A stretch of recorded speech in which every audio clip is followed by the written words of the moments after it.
Mike's Daily Podcast. You kept it going till the sun went down. You kept it going. All right. Welcome to the final podcast ever. No, actually, it's just the last one for the week, because I usually take Saturdays off. It's Mike's Daily Podcast, episode 1363.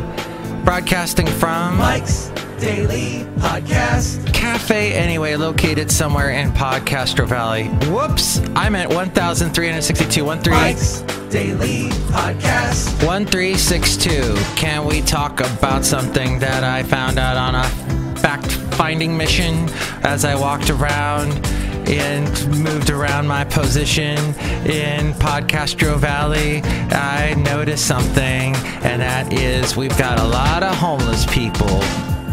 Then they're dumping their smelliness all over. Daily Podcast. Because they don't do the bathing thing. Because they don't have a home. And I know it's sad. And it's wonderful Daily when one comes up to you Podcast and gives you their sad story. Yeah. And you go, oh, and you get into that Phil Collins. Oh, prayers to Phil Collins. I hope he feels better. And you go, oh, think twice. It's just another day for you and me in paradise. But it's also an interesting thing when you find out that your Castro Valley is being overrun by a huge segment of the population that does not typically live in Castro Valley. Look who walked in. And they're passing through on their way because they've been ejected from San Francisco. And now they're in Castro Valley looking for money. I don't know what exactly is going on, but all I know is lots of homeless happening. And maybe there's a reason for that. Look who else walked in. But it was bad yesterday as I was walking through Castro Valley, Mont. Oh boy. But yesterday was also the Castro Valley High School graduation. My friend, my neighbor 2 doors down was at it because it was scary, and because both their daughters now have graduated from Castro Valley High School. So big congratulations out to them, and their youngest daughter graduated yesterday. So how cool is that? Now, what I discovered as I walked around Castro Valley, for the one thing, is that Castro Valley High School, 1 billion people. And here's today's podcast picture. 1 billion people show up to it, and I have a picture of it. No, I don't. I actually have a picture of me and the wonderful Basil the boxer. As we were at, I think this was Hayward Regional Shoreline a couple weeks ago, and his ear got in my face. And you can see this lovely picture at Castro Valley. I mean, for the show, Mike's Daily Podcast, not from Castro Valley, but from Hayward Castro. Yeah. San Lorenzo, I think, is probably more specifically where we were. But see that picture now at mikesdailypodcast.com, and you can help out the show through the Amazon link. Click on that and buy whatever it is you're going to buy on Amazon, because everybody's buying stuff on Amazon. Hell, Macy's, Nordstrom's, everybody's going out of business. Sears closing down all their stores. Radio Shack's gone. They're ripping out what's left of the Radio Shack in Castro Valley. It's all about Amazon, my friend.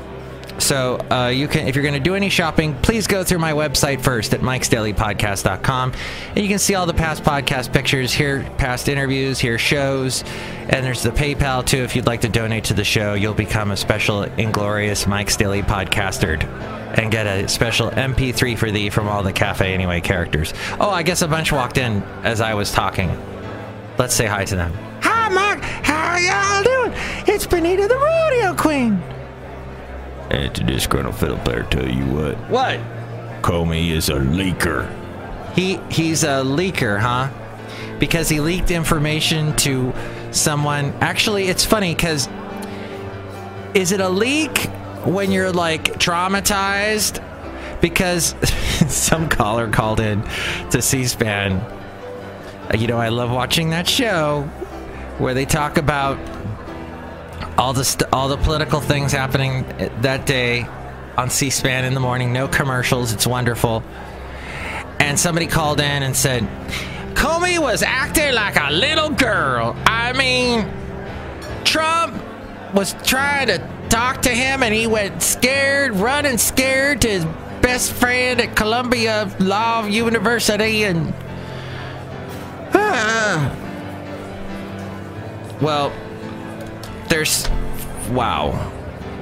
I find it interesting. Okay, first off, I find it interesting for myself trying to defend Comey when I did not like him for losing the election for Hillary, because he inopportunely came out with all this information just before the election saying, oh, we're looking into her emails again, so there's something there. And everybody went, oh, yep, Hillary's a crook, lock her up. So it's not everybody, both sides. If you have strong political feelings, you're having issues with this. So now, because Trump's lawyer said Comey leaked, because Comey did admit that he leaked to the friend of his, the lawyer guy at the Columbia University, and Marc Kasowitz, Trump's outside counsel, which I found out Mark also helped with Trump's one of his divorces. Was it Ivana? I don't know. But Mark said, this is a leak. This was a leak, and we will leave it to the proper authorities to figure this out. Okay. You mean the guy you represent, the president? Is he going to do something about it? So that's all they pull out of it. It's sort of like you're watching your house burn down, and the only thing you can point out is, boy, my lawn needs to be mowed. You know, there's so much else going on here.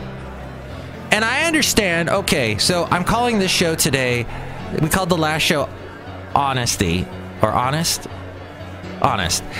This show we're calling Loyalty, because that came up in the, in the initial transcribe, what Comey said he was going to be talking about, his initial statement, that Trump had said to him, look, I need honest loyalty.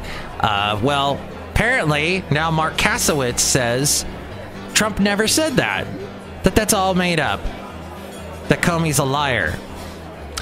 And then, of course, Comey is saying that Trump's a liar, and was afraid that when he was giving his, when he was having these one-on-one meetings and phone calls with Trump, that if Comey in any way, he was afraid Trump was going to lie about what they were talking about. So that's why he wrote down everything right afterwards. And I find that fascinating.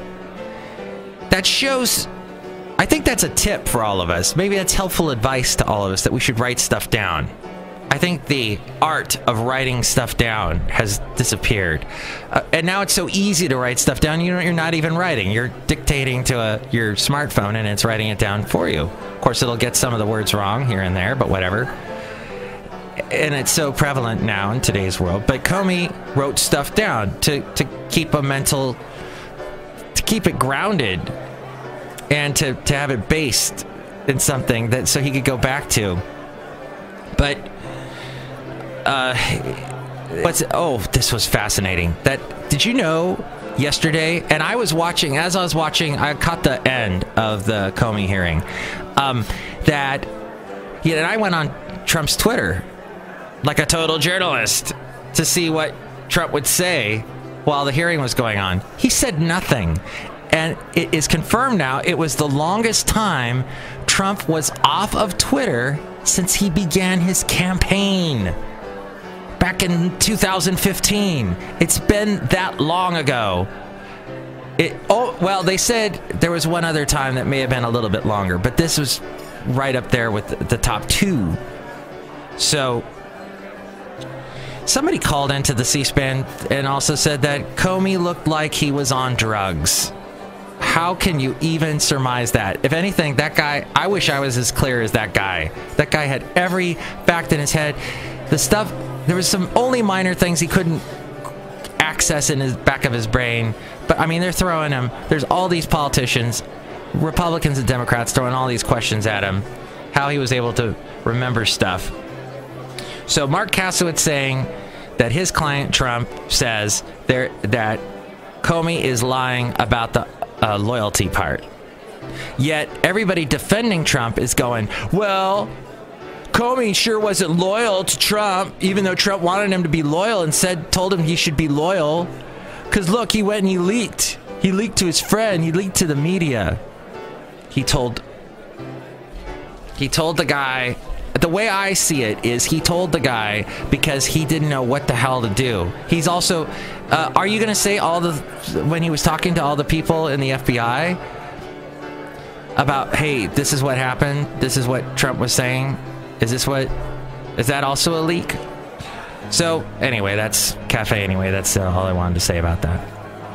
And that there's a lot of homeless in Castro Valley. In Castro Valley. Anyway. I don't know. Oh, so here's the thing, though. I don't know if it's homeless, but there was some just strange people. A lot of middle-aged guys walking dogs. And of course, I'm middle-aged and I walk a dog. The wonderful Basil the boxer.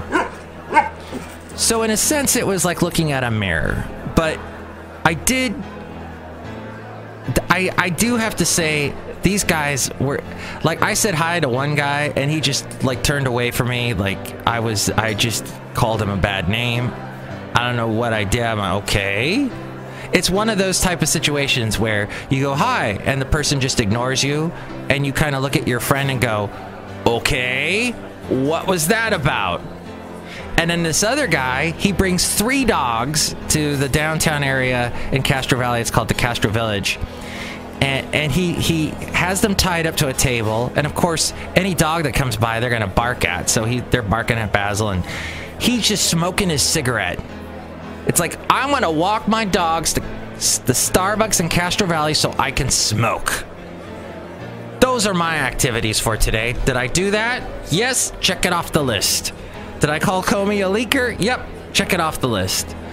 And then he's smoking and he's doing one of these things. I don't understand smokers because they kind of walk around when they're smoking outside and they're looking at the ground and then they're looking all PO'd at everybody.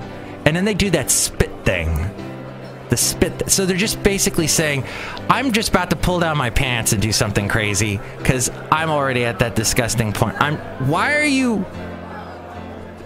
I don't think, well, not that all smokers would do that, but hey, it was kind of not the greatest guy to be near, especially when his dogs are barking at Basil. Maybe the dogs were saying to me, run, run, he's about to pull down his pants. So my point being, keep your pants up. Unless, you know, you're in the... Hey! What were we talking about? I guess we were talking about leaking. That all seems connected, but we're not. We're going to move on to this segment. It's called News Random.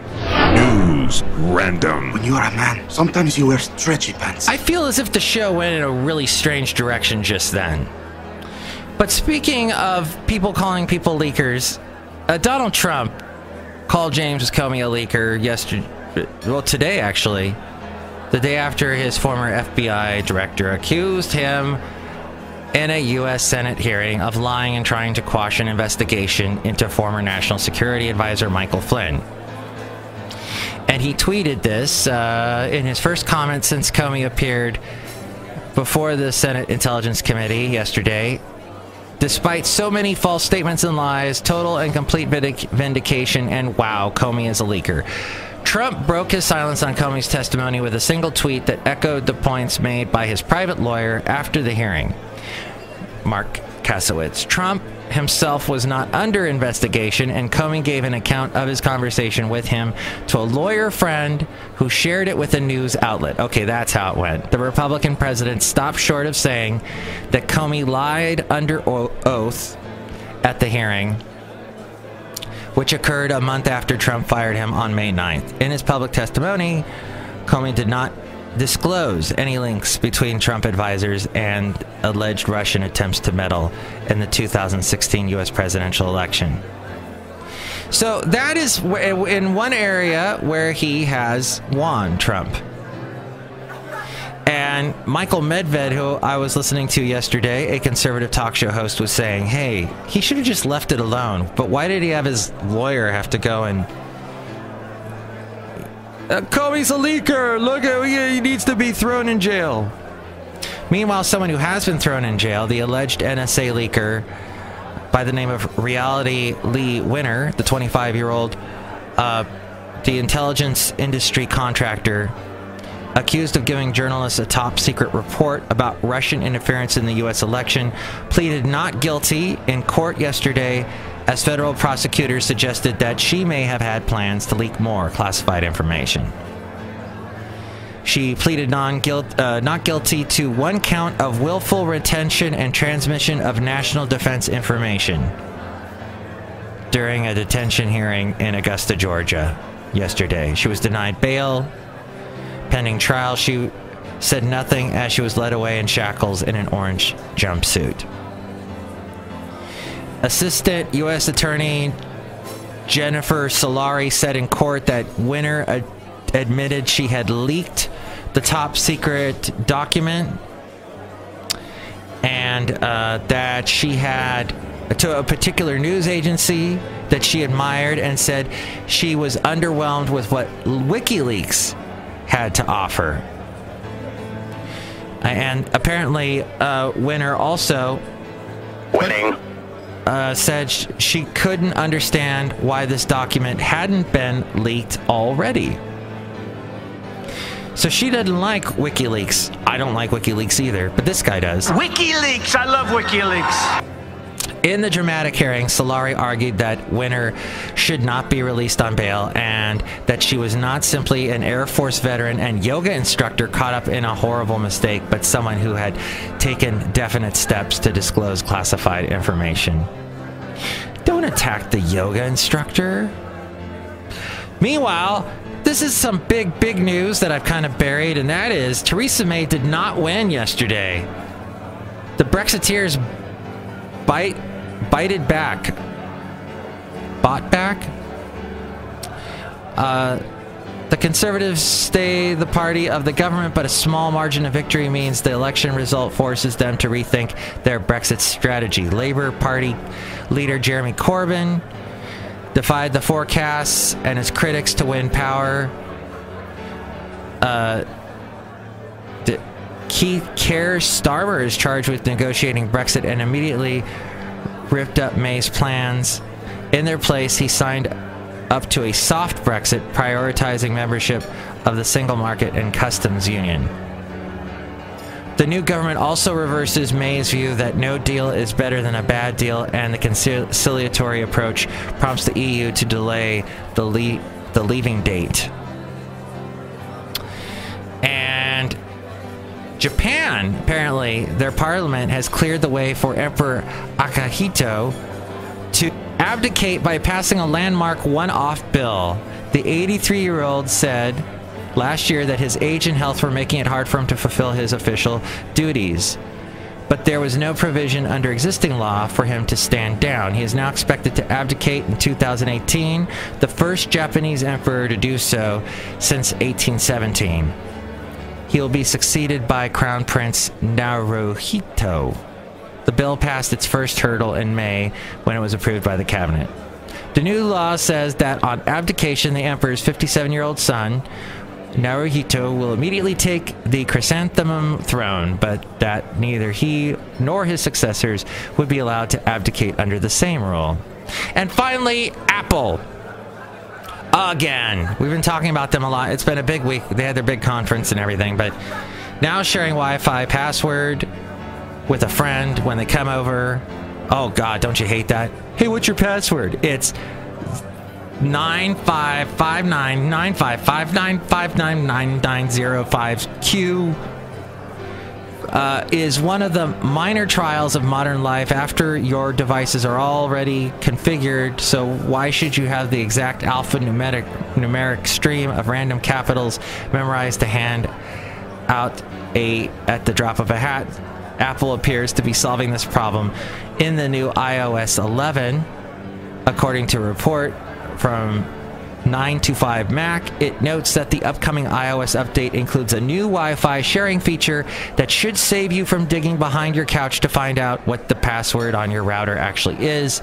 The function reportedly works simply. If a device running iOS 11 tries to join your Wi-Fi network, your nearby iOS devices will get a pop-up asking if you'd like to share your password. Simply tap the Send Password button and the other device will autofill the password and connect. As we go outside of Café Anyway, we're bringing Mike's Daily Podcast somewhere in Castro Valley.